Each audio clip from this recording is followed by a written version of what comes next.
সাদা স্রাব যাওয়ার ক্ষেত্রে কি ধরনের খাবারের তালিকায় রাখতে হবে? আসসালামু আলাইকুম, আমি নিউট্রিশনিস্ট অ্যান্ড ডায়েট কনসালটেন্ট কাজী হামিদা বানু বর্ষা, কাজ করছি কোর হেলথ লিমিটেড। আমি আজকে যে বিষয়টি নিয়ে কথা বলছি সেটি হচ্ছে সাদা স্রাব। আসলে বাংলাদেশের ঘরে ঘরে কিন্তু সাদা স্রাব নিয়ে অনেক নারীরাই ভুগছেন এবং এটা নিয়ে আসলে যে মানুষের ভিতরে একটা খাদ্য অভ্যাসের পরিবর্তন আছে সেই বিষয়টির প্রতিও কিন্তু মানুষের চিন্তা ভাবনা বা নজরটাও কিন্তু কম। যারা গর্ভধারণের চিন্তা করছেন তাদের ক্ষেত্রেও কিন্তু সাদা স্রাবের একটি বিষয় পরিলক্ষিত হয়। নবদম্পতিদের ক্ষেত্রেও দেখা যায় যে অনেকেই সাদা স্রাবটা মহিলাদের যাচ্ছে। তো এক্ষেত্রে যে বিষয়গুলো ইম্পর্টেন্ট সেটা হচ্ছে প্রথম কথা হাইজিনের ক্ষেত্রে আমাদের আসলে মূল বিষয় হচ্ছে যে কিভাবে করে এটা মেনটেন করতে হবে, কিভাবে করে আপনাকে ক্লিন রাখতে হবে, আপনাকে পরিষ্কার পরিচ্ছন্নভাবে চলাফেরা করতে হবে, এটা কিন্তু একটা ইম্পর্টেন্ট ইস্যুস। সেক্ষেত্রে অবশ্যই পিরিয়ড চলাকালীন সময়ে আপনাদেরকে ব্যবহার করতে হবে তুলা বা স্যানিটারি ন্যাপকিন। আপনাদের কিন্তু টিস্যু পেপার বা যদি কাপড় ব্যবহার করেন সেক্ষেত্রেও কিন্তু সাদা স্রাবের একটা বিষয় চলে আসে। মূল কথা হচ্ছে সাদা স্রাব কেন হচ্ছে এটা আগে আইডেন্টিফাই করা জরুরি। সাদা স্রাব কিন্তু স্বাভাবিকভাবে 2 থেকে 5 মিলিলিটার পার ডে যাওয়াটা একটা বেসিক রুলস আছে বা একটা হিসাবও আছে যে রিসার্চ বলছে যে এটা যায় বা এটা যেতে পারে। কিন্তু এর থেকেও যদি অত্যাধিক মাত্রায় সাদা স্রাব যায় এবং সেটা যদি দুর্গন্ধযুক্ত হয় তাহলে কিন্তু আপনাকে ডাক্তারের শরণাপন্ন হতে হবে এবং স্বাস্থ্যের দিকে নজর দিতে হবে। মূল কথায় আসি, যারা ওভার নিউট্রিয়েন্ট বা যারা আন্ডার নিউট্রিয়েন্ট তাদের ক্ষেত্রেই কিন্তু সাদা স্রাবের বিষয়টা বেশি পরিলক্ষিত হয়। প্রথমত বলছিলাম যে যারা গর্ভধারণের চিন্তা করছেন বা যারা প্রসূতি মা আছেন তাদের ক্ষেত্রেও হতে পারে ধরনের সিমটম দেখা দিতে পারে।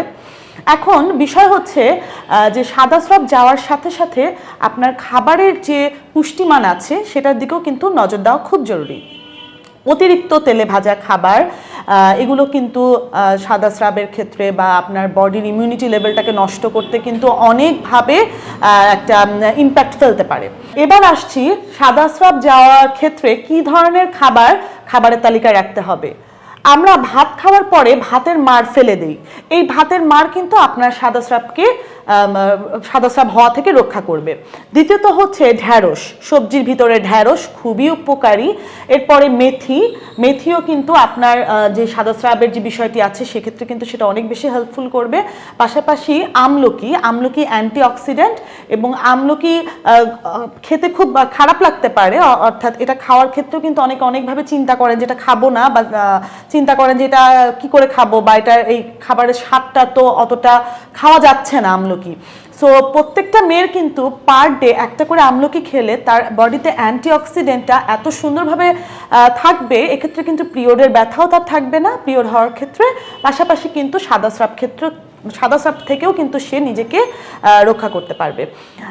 সাদা স্রাবের যে বিষয়টা এটাকে কিন্তু এক কথায় বলা হয় লিউকেরিয়া থেকে কিন্তু গনোরিয়াও হতে পারে। তাই খেয়াল রাখবেন যে আপনার সহবাসের পরে আপনি ক্লিনজিং অবস্থায় থাকছেন কিনা সেটা খুব ইম্পর্টেন্ট একটা ইস্যুস। আর একটা বিষয় হচ্ছে যে কন্ট্রাসেপটিভ পিল খাওয়া। অনেক মেয়েরাই আছেন কন্ট্রাসেপটিভ পিলটা রেগুলার ইনটেক করছেন, তাদের ক্ষেত্রেও কিন্তু আসলে ডাক্তারের কাছ থেকে একটু ইনফর্ম নিয়ে তারপরে কন্ট্রাসেপটিভ পিল খাওয়া উচিত। এক্ষেত্রেও কিন্তু সাদা স্রাবটা একটা বিষয় থাকে। আর পাশাপাশি হচ্ছে হাইজিনের বিষয়টাও তো বলছিলাম, সেটাও একটা বড় ইম্পর্টেন্ট একটা পার্ট। এবং ভাতের মাড় ফেলা যাবে না, ভাতের মাড় সহই ভাত খেতে হবে। আর যদি সম্ভব হয় প্রতিদিন খাবারের তালিকায় আমরা মেথি রাখতে পারি, সেটা সকালে বা মিড মর্নিংয়েও আমরা রাখতে পারি। তাহলে কিন্তু আমরা আসলে এই ডিজিজ থেকে নিজেদেরকে রক্ষা করতে পারবো। মেথি খাওয়ার ক্ষেত্রে আমরা যেটা বলে থাকি যে মেথি কিন্তু সবজিতে দিয়েও খাওয়া যেতে পারে। আপনি ডালেও মেথি দিয়ে খেতে পারেন, ডাল বাগার দেওয়ার সময় একটু মেথি আপনি অ্যাড করে দিতে পারেন, সেক্ষেত্রে টেস্টটাও একটু ডিফারেন্ট হবে। আর পাশাপাশি হচ্ছে যদি মেথিটা সবজিতে দিয়ে খান, ভাজিতে বা তরকারিতে, সেটাও কিন্তু কিন্তু একটা স্বাদে একটা ভিন্নতা আনবে। আর আপনার সকালে যদি মেথি দিয়ে আপনি মেথিটাকে একটু ভিজা রাখেন রাতে, এবং সকালে যদি সেই মেথি থেকে আসা পানি বা মেথিযুক্ত পানি যদি আপনি খান, সেটাও অনেক উপকারী, সেটাও আপনার শরীরের জন্য অনেক বেশি মানে ইম্প্যাক্ট ফেলবে। আর এটার পরিমাণটা হচ্ছে কম করে হলেও হাফ টেবিল স্পুন, অর্থাৎ 1 চা চামচের অর্ধেক, এতটুকু একটা মানুষের জন্য পার ডে রিকোয়ারমেন্ট। সো আপনারা যদি পারেন তাহলে খাবারের তালিকায় অবশ্যই মেথি অ্যাড করবেন। ধন্যবাদ সবাইকে, আর সচেতন হন প্রতিটি নারী এই কামনায়। সবাই ভালো থাকবেন, সুস্থ থাকবেন।